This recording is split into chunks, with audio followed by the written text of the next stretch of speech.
The Monsgeek M1 is a wired 75% all-aluminum keyboard that's sold in a kit for a very accessible $99. It offers some great features for the price, and now the M1W comes along and adds wireless connectivity. Is it an overall improvement from the original M1, or is this a step backwards for Monsgeek? Let's take a closer look.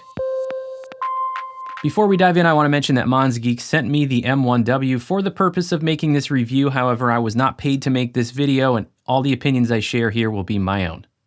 All right, so I personally have not owned or tested the original M1, but at least on paper, it is a good-looking value because it's an all-aluminum build for $99. They included everything you needed in the build, of course, except for switches and keycaps. The new M1W is available for $109 from Monsgeek if you want the kit without switches and keycaps so that you can add your own, or if you want the fully assembled version, that will cost you $139. So as long as you like the switches and keycaps that they're offering in the fully assembled version, that extra $29 is actually a pretty good deal considering you're getting the full set of switches and keycaps for $30. All right, before we get into pros and cons in my experience with the M1W, let's just do a rundown of all the features and specifications.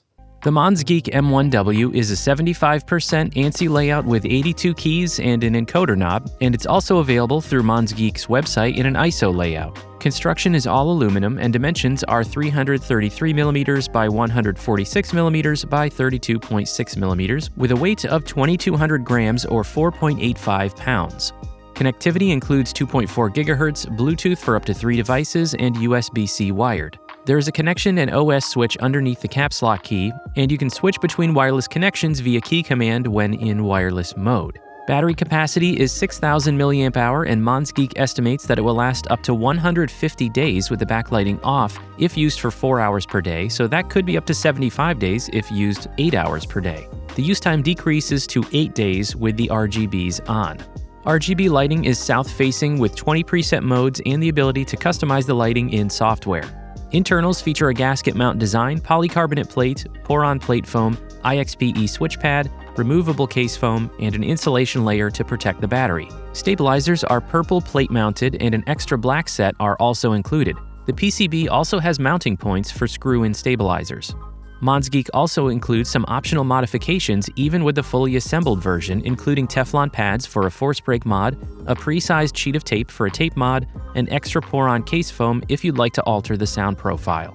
Switches included with a fully assembled version are ACO V3 Piano Pro linears, and keycaps are PBT Side Legend Shine Through. The M1W is not QMK-VIA compatible, but it is customizable with Monsgeek Cloud Driver software, which includes the ability to remap and add macros. The M1W is available through Monsgeek's website for $139 for the fully assembled version or $109 for the bare bones kit.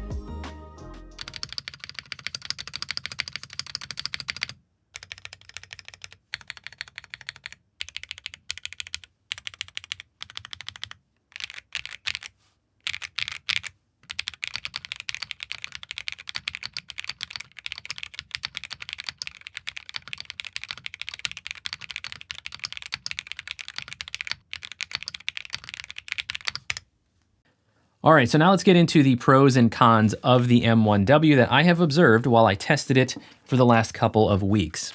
Starting with the pros. First off, the build quality is quite nice for this price range. At just over $100 for the kit or $139 for this fully assembled version, the build quality of the case especially is very nice. It's got a sleek look, pretty minimal. You know, you've got your rubber feet on the bottom here, just a little bit of an engraved Monsgeek logo here. Nothing super flashy about it. Of course, you've got the gold accents on the end here that add just a little bit of interest. And on the sample that Monsgeek sent me, there were no issues as far as, imperfections in the metalwork or anything like that. Of course, I consider it a pro to have all of the wireless connectivity options, the Bluetooth and the 2.4 gigahertz. I do have a couple of comments about the 2.4 gigahertz though when we get to the cons. Something I consider a pro that is a little bit unique to the Monsgeek products is the customization options that they give you in the package. Not all manufacturers do this.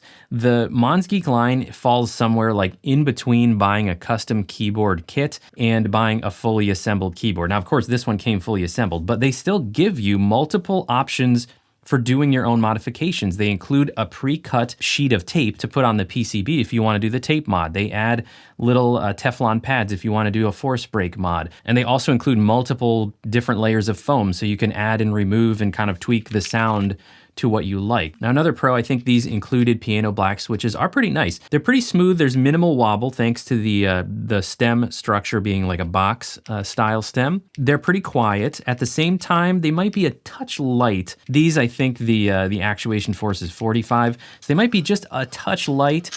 If you prefer a heavier feeling linear switch, they're certainly not going to feel heavy. Most of the stabilizers here have a pretty solid sound. For example, the enter key and the backspace key really sound pretty good right out of the box for this fully assembled version. The space bar, maybe a little something to be desired. A little bit of rattle there. So those could use maybe a little tuning, possibly a little bit more lube. But for the most part, they do sound pretty good. And then also I think the rotary knob is a nice execution. They mentioned on their website that they improved the encoder from the original M1, and this is definitely a nice execution of the encoder. Okay, so let's talk about some cons, because unfortunately, the M1W is, in my opinion, far from perfect. The biggest con for me may or may not be the biggest con for you, but for me, the biggest con is the OS switch. The OS switch here is underneath the caps lock key. I don't understand this. And it's also very small and hard to reach if you have any size fingers. Even if you have small fingers, this is not particularly easy to reach. It's easier to do it with like a pen, or I don't know what else to say other than this is not well executed. It is very common for other manufacturers to have an operating system physical switch somewhere on the exterior of the case, or if not a physical switch, to give you a key command so that you can switch between Windows and Mac layouts. So the reason for me this is the biggest con of the M1W is because I switch between them frequently. Every day, multiple times a day, I go back and forth between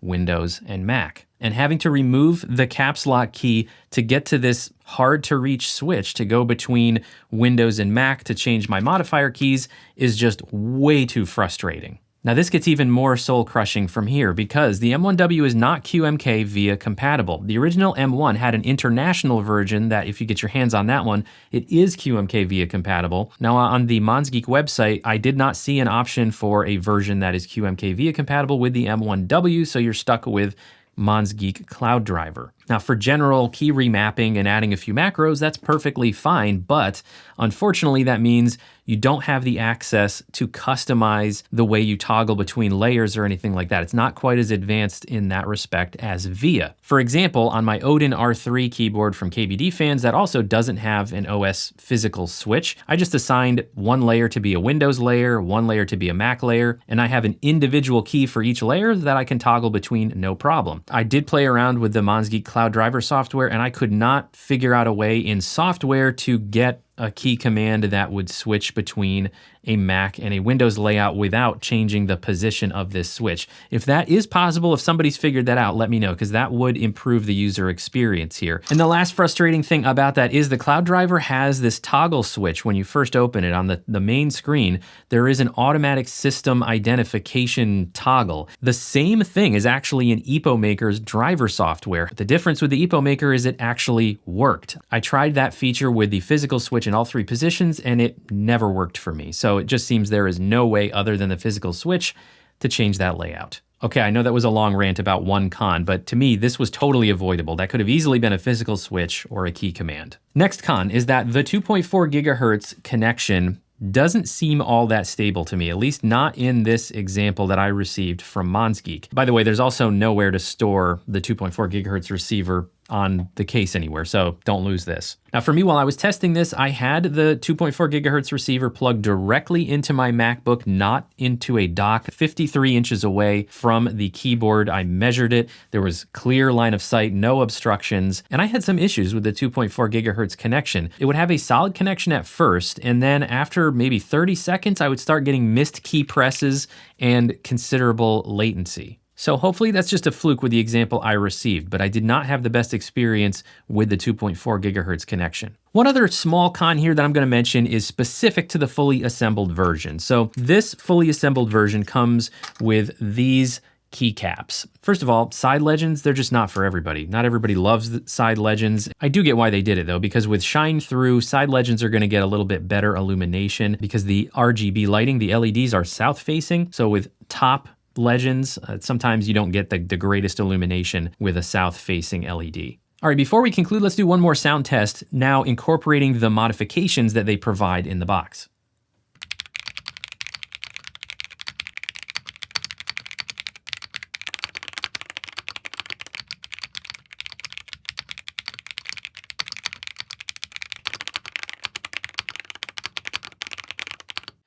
All right, so overall, would I recommend the M1W? Well, it's complicated.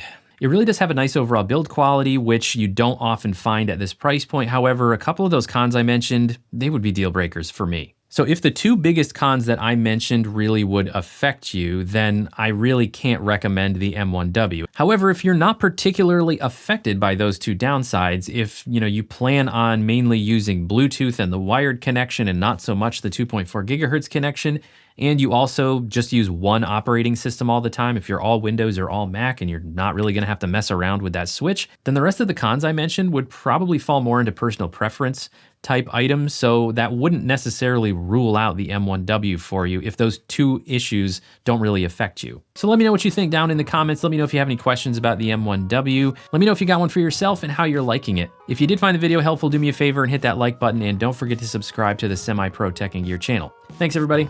See you next time.